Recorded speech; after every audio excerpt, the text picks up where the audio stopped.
সৈয়দ জাজাইরি লিখেছেন যে এক রাজা তার সৈন্যদের নিয়ে শিকারে বেরিয়েছিলেন।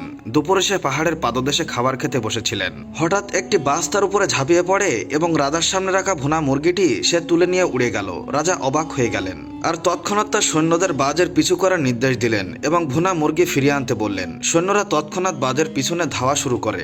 বাজের পিছনে ছুটতে ছুটতে তারা পাহাড়ের চূড়ায় পৌঁছে গেল। সেখানে তারা এক অদ্ভুত দৃশ্য দেখতে পেল। একজন লোক মাটিতে বাঁধা অবস্থায় পড়েছিল, তার হাত পা শক্ত করে বাঁধা ছিল আর বাজ তার সামনে বসেছিল। সে ভুনা মুরগির মাংস টুকরো নিয়ে তাকে খাওয়াচ্ছিল। তারপর সে উড়ে গেল, ঠোঁটে পানি এনে তাকে খাইয়ে দিল। সৈন্যরা তার কাছে এলো এবং তার বাঁধন খুলে দিল আর জিজ্ঞাসা করলো, তুমি এখানে কিভাবে এলে? সে বলল, আমি একজন ব্যবসায়ী, পথে ডাকাতরা আমার জিনিসপত্র লুট করে নিয়ে গেছে।